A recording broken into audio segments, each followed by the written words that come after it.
kalau kamu nggak nyendiri, apa sih yang hilang dari hidup kamu? Apa yang nggak kamu dapetin kalau kamu milih berbaur sama teman-teman? Misalnya, atau bisa dibalik lagi, apa yang kamu dapat? Intinya gini, prinsipnya kalau dia perilaku negatif itu dia dapat apa? Positifnya apa? Dapat hal enak apa? Kesenangan apa? Mungkin gak sih kamu ketika menyendiri teman kamu jadi tanyain kamu kenapa? Kamu jadi lebih ditanya gitu, jadi ada rasa nyaman gitu. Mungkin gak? Iya sih Bu, ada yang nanyain gitu misalnya. Jadi kalau menyendiri enak gitu ya, ada yang ini ya gitu. Terus kalau misalnya lagi kumpul sama teman-teman bareng gitu ya, apa yang hilang? Kalau kamu dapat berperilaku positif, apa yang gak kamu dapat? Apa yang hilang? Jadi gak ada lagi yang nanyain gitu misalnya. Apa selalu kamu menyendiri ada yang nanyain? Gak ada sih gitu misalnya ya. Gak ada sih, gak ada yang nanyain terus sih. Malah awal-awal ditanyain, lama-lama gak dapat gitu. Mungkin mereka bosan ya Bu. Bisa sambingannya gitu. Atau misal contoh perilaku lainnya, misalnya ada orang yang sakit-sakitan. Perilaku negatifnya dia sakit-sakitan. Nah, ketika kamu sakit, mungkin nggak sih kamu jadi lebih dapat perhatian dari teman-teman sama keluarga? Iya gitu ya. Terus kalau kamu sembuh, apa yang hilang? Atensi, perhatian. Ya perhatian tuh hilang. Terus jadi harus ngerjain tugas banyak, jadi ditagi-tagi misalnya. Tapi kalau sakit nggak jadi ditagi misalnya. Oh jadi ketika kamu sakit, kamu ada perhatian sama ditagi ya tugasnya ya. Nah itu yang disebut dengan fitting, dengan mulut. Dan sebenarnya ibaratnya kayak kita punya cangkangnya dibuka gitu ya. Iya ya, jadi malu ya gitu, jadi ketahuan nih gitu. Kenapa sih kok sakit-sakitan biar bebas sering ngerjain tugas gitu. Tapi bukan dengan nyindir ya, bukan kamu gini biar kamu gini ya, enggak ya. Tapi mungkin nggak sih kamu gini jadinya dapat ini gitu. Atau supaya lebih halus lagi, kalau misalnya kamu sehat, kamu kehilangan apa sih? Jadi prinsipnya ada hal positif yang dia dapatkan ketika dia melakukan hal negatif. Nah itu dibuka. Ketika dia merasa supnya ini beracun gitu ya, ya jangan diterusin lagi perilaku itu gitu, secara nggak langsung. Nah setelah perilaku, kemudian yang kedua ada gaya hidup konsumsi. Kita sampaikan ada beberapa gaya hidupnya. Kita bisa sampaikan dengan teknik komparatif dan empati. Gaya hidupnya ada apa aja? Satu, superioritas. Siapa yang jawab dulu? Superioritas? Oh ya, tulis ya. Superioritas. Yang kedua, kontrol. Tulis namanya ya. Yang ketiga, kesesuaian. Jadi yang belakang ada yang mau jawab?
minder ya, misalnya minder, dia menghindari hinaan misalnya.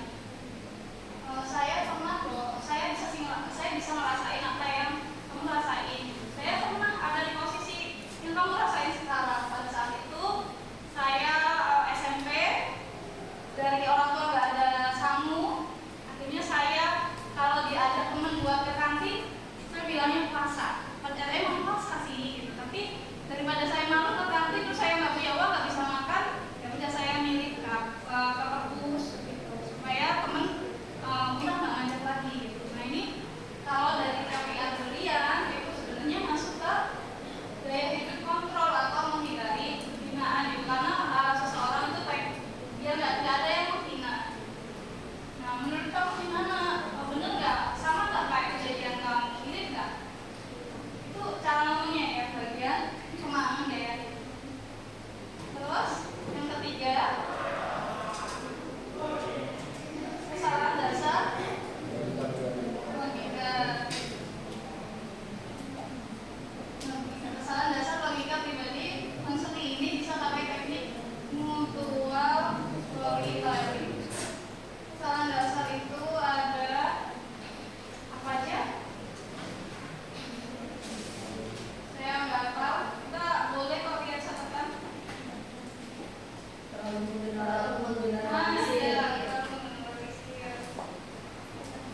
ibaratnya target yang baru untuk hidup yang baru.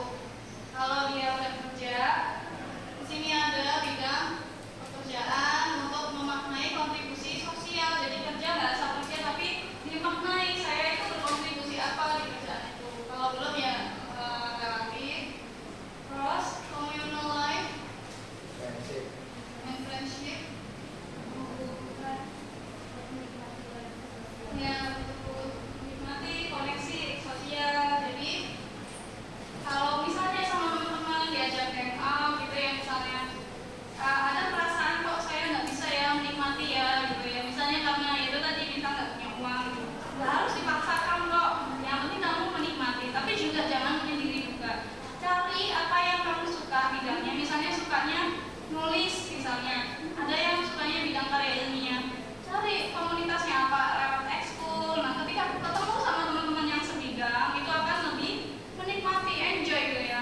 Ada yang sukanya nyanyi, cari komunitas nyanyi gitu. Ada yang sukanya bisnis, cari komunitas bisnis. Buat happy, buat rasa koneksi dengan koneksi sosial di situ. Gitu nanti. Jadi pertemuan selanjutnya misalnya dia mau cari, saya mau cari lingkungan saya biar lebih nyaman. Soalnya teman-teman di kelas kalau sukanya mundir misalnya ya.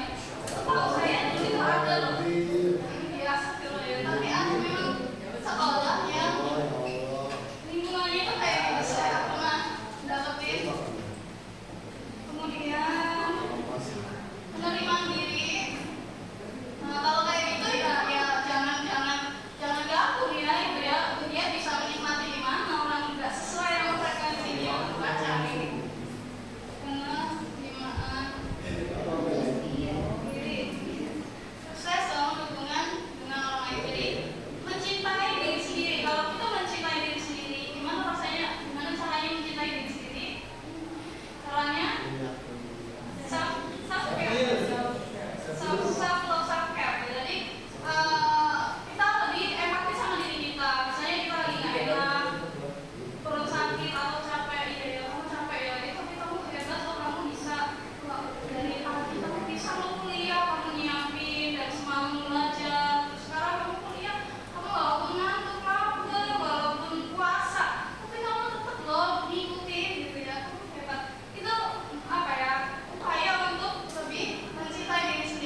tugas yang kelima parenting. Parenting ini kalau udah punya anak, mengembangkan kemampuan sosial atau kemampuan untuk parenting. Atau sebenarnya sih belajar parenting itu banyak ya, itu bisa dicicil dari sebelum menikah bahkan, supaya nanti pada saat sudah nikah punya anak nggak kaget ya. Kemudian setelah tujuan kita ke alternatif data perilaku untuk mencapai tujuan.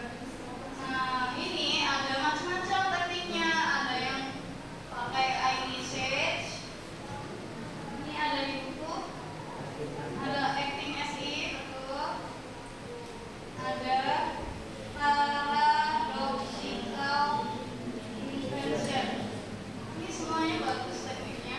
Jadi iMessage itu kalau punya masalah dengan komunikasi dengan orang lain itu biar nggak nyakitin kita, tapi kita menegur orang lain juga nggak tersinggung. Misalnya saya merasa, ini rumusnya ya, saya merasa titik-titik ketika titik-titik karena titik-titik.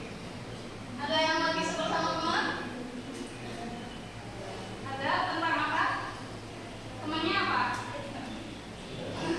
Misalnya ini kalau kasusnya paling banyak kalau anak teman sekos misalnya yang nggak mau bersihin kamar, yang bersihin rasanya bersihin aku terus misalnya, yang ngomong takut dia tersinggung, takut konflik, kita sampaikan, aku kok merasa kesel ya, kenapa ya kalau kamu nggak bersihin kamar ini, soalnya aku terus yang bersihin, capek gitu. Itu bisa. Jadi daripada kamu itu ya males ya, daripada ngomong gitu, mending gini ya, supaya orang tahu salahnya apa sih. Kenapa kok kalau aku nggak bersihin kamu marah?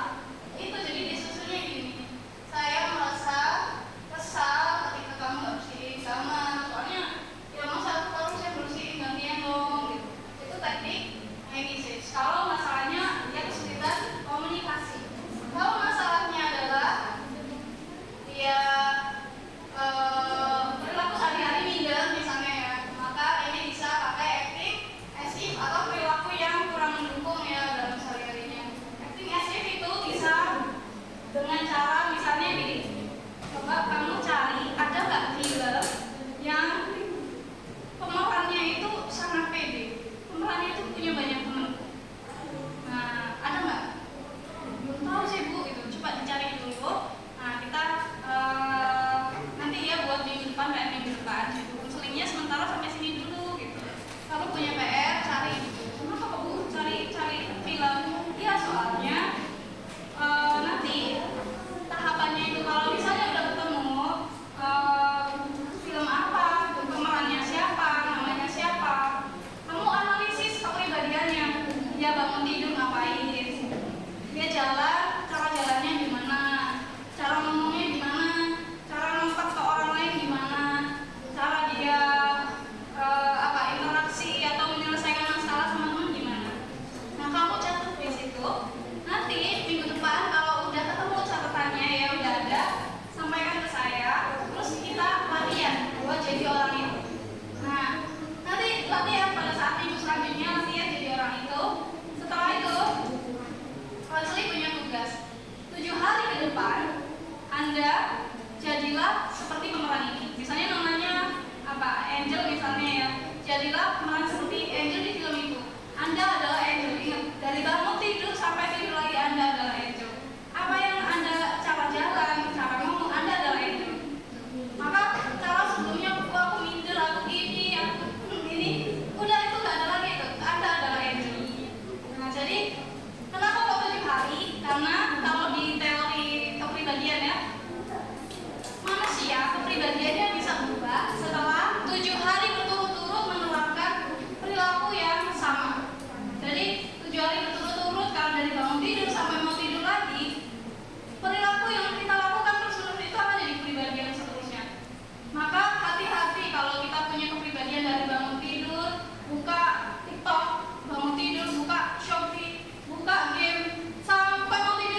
kira-kira kalau kita perilakunya sehari-hari bangun tidur sampai tidur lagi, nonton drakor misalnya, jadi apa kita kepribadiannya?